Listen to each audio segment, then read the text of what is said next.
नमस्कार दोस्तों, शंभू स्वागत में आपका स्वागत है।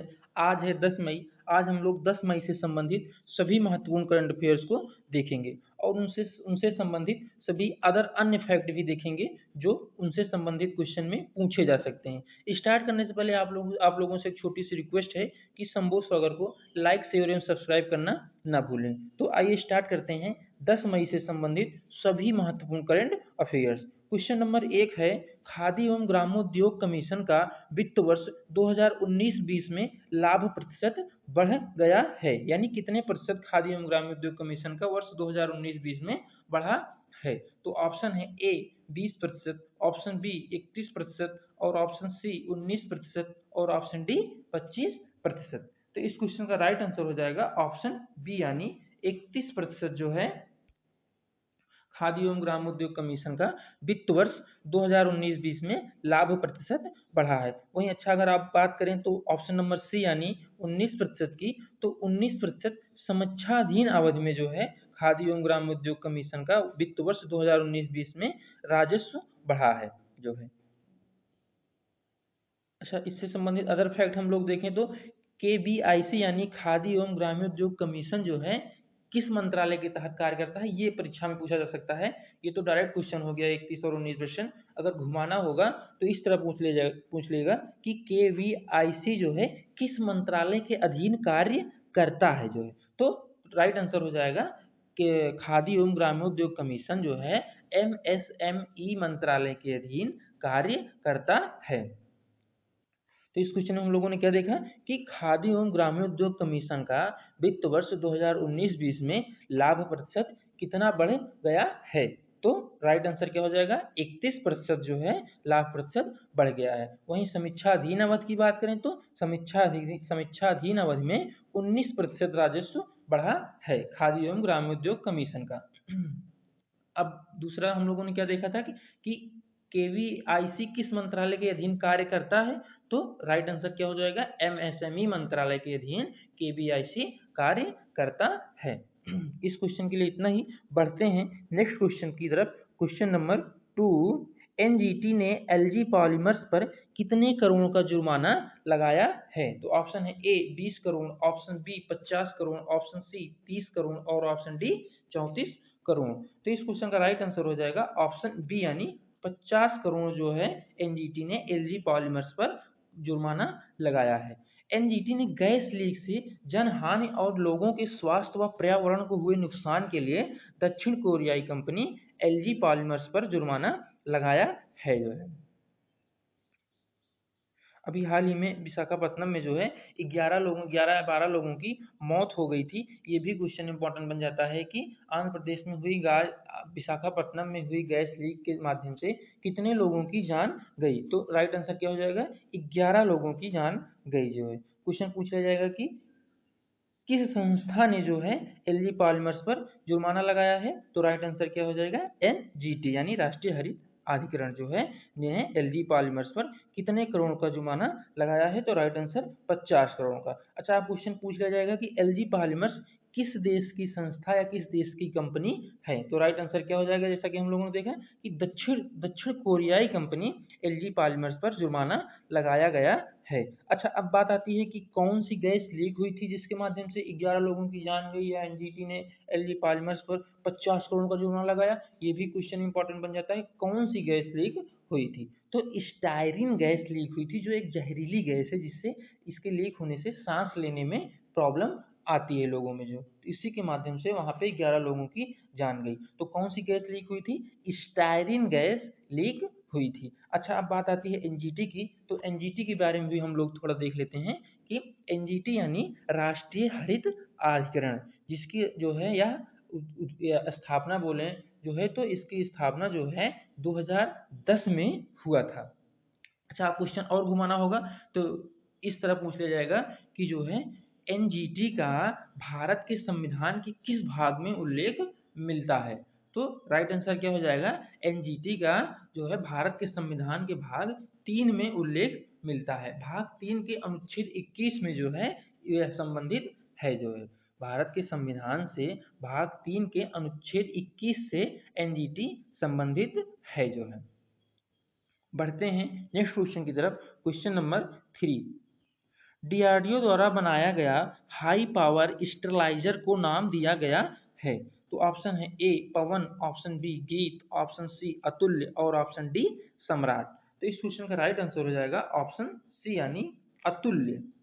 डीआरडीओ द्वारा बनाया गया हाई पावर स्टेरिलाइजर को अतुल्य नाम दिया गया है। यह तापमान तकनीक पर कार्य करता है।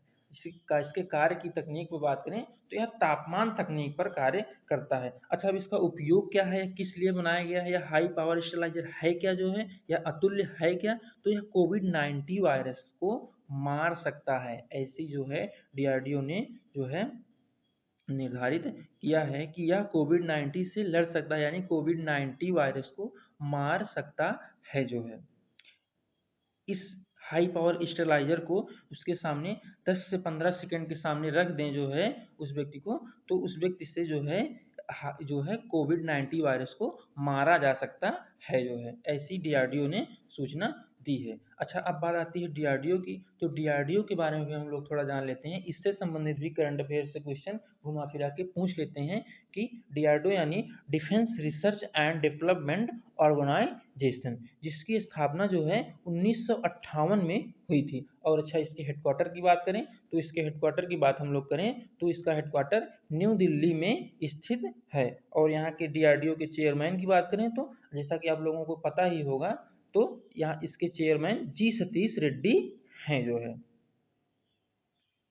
कौन है, तो इसके चेयरमैन जी सतीश रेड्डी हैं जो है। इस क्वेश्चन में हम लोगों ने क्या देखा कि डीआरडीओ द्वारा बनाया गया हाई पावर स्टेरिलाइजर को क्या नाम दिया गया है, तो यह अतुल्य नाम दिया गया है। क्या है यह, कोई तो यह कोविड-19 को मार सकने में सक्षम है, सक्षम बताया जा रहा है इसको डीआरडीओ द्वारा जो है। यह तापमान तकनीक पर कार्य करता है। क्वेश्चन इस तरह भी पूछ लिया जा सकता है किस तकनीक पर कार्य करेगा, तो यह तापमान तकनीक पर कार्य करेगा। इसको डॉक्टर कमला प्रसन्न राय एवं उनकी टीम ने तैयार किया था। डॉक्टर या वैज्ञानिक डॉक्टर कमला प्रसन्न राय एवं उनकी टीम ने तैयार किया था। बढ़ते हैं नेक्स्ट क्वेश्चन की तरफ। क्वेश्चन नंबर 4, नेचर इंडेक्स 2019 में बीबीएयू का स्थान है। तो ऑप्शन है ए 92 यानी 92%, ऑप्शन बी 85, ऑप्शन सी 193 और ऑप्शन डी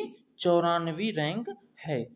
तो इस क्वेश्चन की राइट आंसर की बात करें तो राइट आंसर हो जाएगा ऑप्शन बी यानी 85 यानी 85% नेचर इंडेक्स 2019 में बीबीएयू का स्थान है। वहीं अच्छा, इससे पहले की बात करें तो 2018 में कौन सा स्थान था इसका बीबीएयू का नेचर इंडेक्स में, तो ऑप्शन ए यानी 92 रैंक जो है नेचर इंडेक्स 2018 में बीबीएयू का स्थान था। अच्छा, 2019 की बात करें तो 50वीं रैंक थी जो है। बीबीयूएयू मतलब जो है बाबा साहेब भीमराव अंबेडकर यूनिवर्सिटी है। BBAU means Baba Saheb Bhimrao Ambedkar university है, जिसकी जो है नेचर इंडेक्स 2019 में 50वीं रैंक है। अच्छा, बात करें नेचर इंडेक्स की तो इसमें भारत के 200 से अधिक शैक्षणिक संस्थान शामिल थे, जिसमें से बीबीएयू का 2019 में 50वीं रैंक दी गई है। बढ़ते हैं नेक्स्ट क्वेश्चन की तरफ। क्वेश्चन नंबर 5, ई संस्कार वाटिका में कुल कितने देश हिस्सा ले रहे हैं। तो ऑप्शन है ए 14, ऑप्शन बी 15, ऑप्शन सी 16 और ऑप्शन डी 17। तो इस क्वेश्चन का राइट आंसर हो जाएगा ऑप्शन डी यानी कुल 17 देश जो है ई संस्कार वाटिका में हिस्सा ले रहे हैं। इस संस्कार वाटिका की बात करें तो इसमें बच्चों को एनिमेशन और वीडियो के जरिए योग, क्राफ्ट और अध्यात्म और व्यक्तित्व विकास का प्रशिक्षण दिया जाएगा। किस लिए है, तो इसमें बच्चों को एनिमेशन और वीडियो के जरिए योग, क्राफ्ट, अध्यात्म और व्यक्तित्व विकास का प्रशिक्षण दिया जाएगा।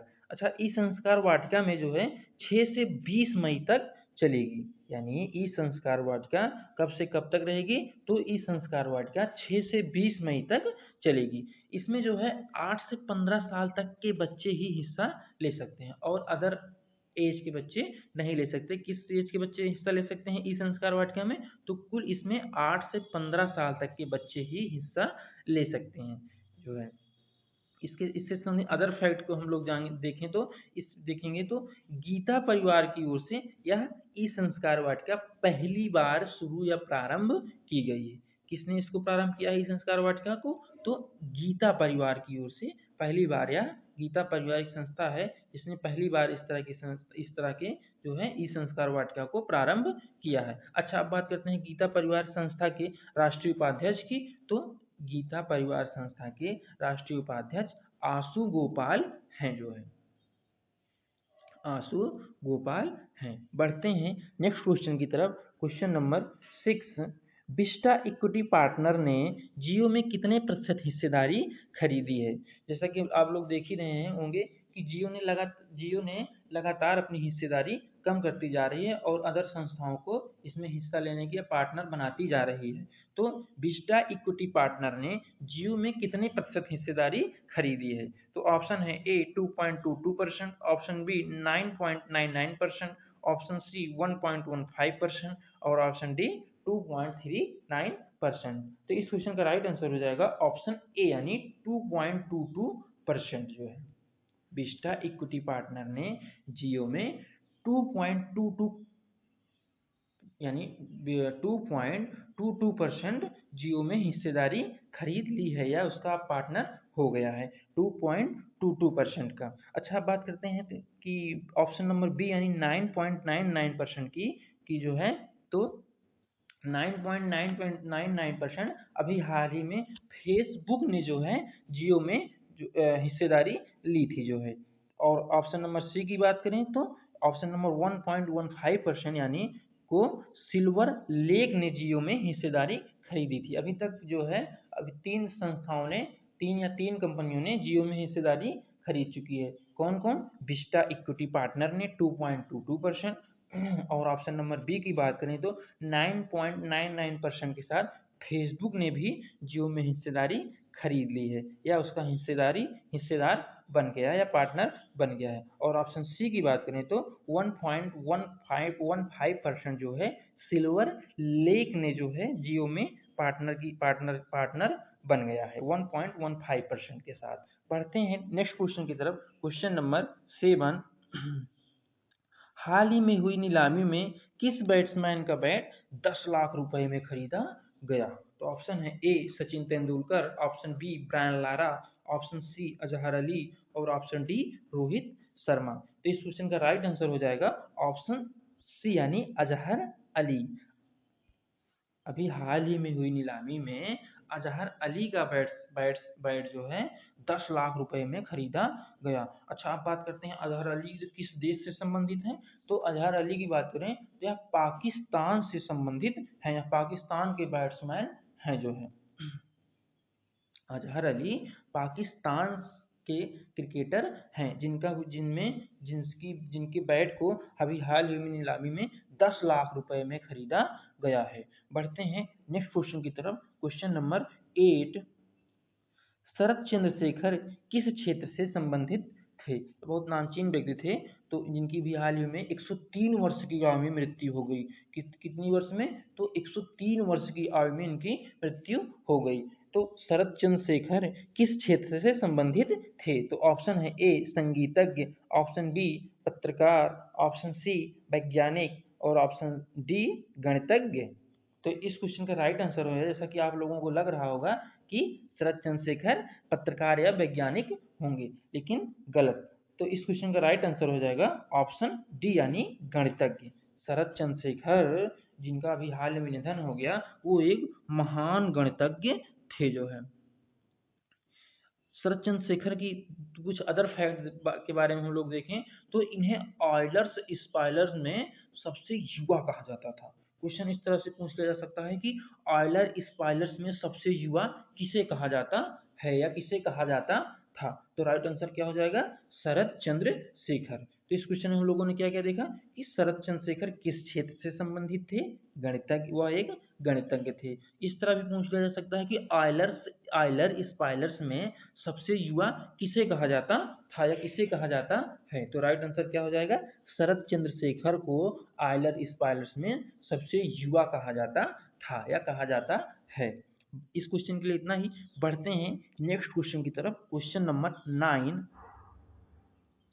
श्रम ब्यूरो के नए महानिदेशक के रूप में नियुक्त हुए हैं। नियुक्तियों से संबंधित भी क्वेश्चन परीक्षाओं में देखे जाते हैं। तो श्रम ब्यूरो के नए महानिदेशक के रूप में नियुक्त हुए हैं। तो ऑप्शन है A Deepak Mishra, option B Pawan Kumar, option C DPS Negi और ऑप्शन डी एसीपी नेगी। तो इस क्वेश्चन का राइट आंसर हो जाएगा डीपीएस नेगी। अभी हाल ही में श्रम ब्यूरो के नए महानिदेशक के रूप में डीपीएस नेगी को नियुक्त किया गया है। बढ़ते हैं नेक्स्ट क्वेश्चन की तरफ। Question number 10, Vande Bharat mission के तहत कितनी उड़ानें संचालित होंगी? तो ऑप्शन है ए 62, ऑप्शन बी 54, ऑप्शन सी 64 और ऑप्शन डी 52 यानी 52। तो इस क्वेश्चन का राइट आंसर हो जाएगा ऑप्शन सी यानी कुल 64 उड़ानें जो है संचालित होंगी वंदे भारत मिशन के तहत। अच्छा, अब वंदे भारत मिशन की बात करें तो क्या है? तो विदेश में कोविड-19 वायरस के चलते जो विदेश में भारतीय फंसे हैं उनको लाने के लिए जो संचालित एरोप्लेन हैं उन्हीं के तहत वंदे भारत मिशन के तहत ही वो लोग लाए जा रहे हैं। तो वंदे भारत मिशन के तहत कितनी उड़ानें संचालित होंगी? तो 64 यानी 64 उड़ानें संचालित होंगी।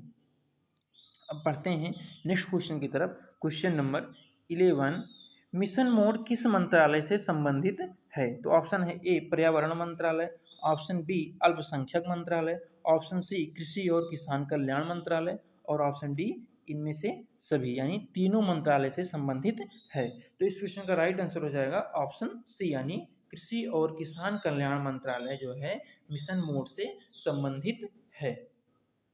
क्वेश्चन इसी रूप में पूछा जा सकता है कि मिशन मोड किस मंत्रालय से संबंधित है? तो राइट आंसर क्या हो जाएगा? कृषि और किसान कल्याण मंत्रालय से मिशन मोड संबंधित है। इस क्वेश्चन के लिए इतना ही। बढ़ते हैं नेक्स्ट क्वेश्चन की तरफ। Question number 12, last at home किस मंत्रालय की पहल है? तो ऑप्शन है ए संयुक्त राष्ट्र बाल कोष, ऑप्शन बी संयुक्त राष्ट्र संघ, ऑप्शन सी अल्पसंख्यक मंत्रालय और ऑप्शन डी सभी। तो इस क्वेश्चन का भी राइट आंसर हो जाएगा ऑप्शन ए यानी संयुक्त राष्ट्र बाल कोष। लास्ट एट होम संयुक्त राष्ट्र बाल कोष की पहल है। किसकी पहल है? Last at home. तो राइट आंसर क्या हो जाएगा? संयुक्त राष्ट्र बाल कोष की पहल है। मंत्रालय यहाँ टाइपिंग में थोड़ा मिस्टेक हो गई, मंत्रालय नहीं रहेगा, किस संस्था हो जाएगा, किस संस्था। पढ़ते हैं नेक्स्ट क्वेश्चन की तरफ। क्वेश्चन नंबर 13, हाल ही में यूनिप ने गुडविल एम्बेसडर के रूप में किसे नियुक्त किया है? तो ऑप्शन है A Dia Mirza, option B Alia Bhatt, option C Swara Bhaskar और ऑप्शन डी दीपिका पादुकोण। जैसा कि आप लोगों को पता भी होगा कि ऑप्शन ए यानी दिया मिर्जा। दिया मिर्जा को अभी हाल ही में यूनिप ने गुडविल एम्बेसडर के रूप में नियुक्त किया है। अभी हाल ही में क्यों? ये पहले से ही जो है यूनिप ने गुडविल एम्बेसडर के रूप में इनको पहले से ही नियुक्त किया था, परंतु कोविड-19 वायरस के चलते इनके कार्यकाल को 2 वर्ष और बढ़ा दिया 2 वर्ष और बढ़ा दिया गया। अब 2 वर्ष और जो है यूनिप की गुडविल एम्बेसडर के रूप में नियुक्त रहेंगी जो है। क्वेश्चन इस रूप में पूछा जा सकता है कि जो है दिया मिर्जा का कितने वर्ष जो है कार्यकाल बढ़ा दिया गया? तो राइट आंसर क्या हो जाएगा? 2 वर्ष। 2 वर्ष के लिए और इनका कार्यकाल बढ़ा दिया गया है। बढ़ते हैं नेक्स्ट क्वेश्चन की तरफ। क्वेश्चन नंबर, तो आज के लिए दोस्तों इतना ही। इसके बाद हम लोग नेक्स्ट करंट अफेयर की वीडियो लेकर उपस्थित रहेंगे। तब तक आप लोग अच्छे से पढ़ें, अच्छे से याद रखें, घर पर ही रहें। 1-2 बार आप लोग वीडियो को देखेंगे तो आप लोगों के माइंड में यह सभी के सभी टॉपिक सेट हो जाएंगे। ज़्यादा प्रयास करने की ज़रूरत नहीं रहेगी। एक बार पुनः आप लोगों से छोटी सी रिक्वेस्ट रहेगी, संबोध सागर को लाइक शेयर एवं सब्सक्राइब करना ना भूलें। धन्यवाद।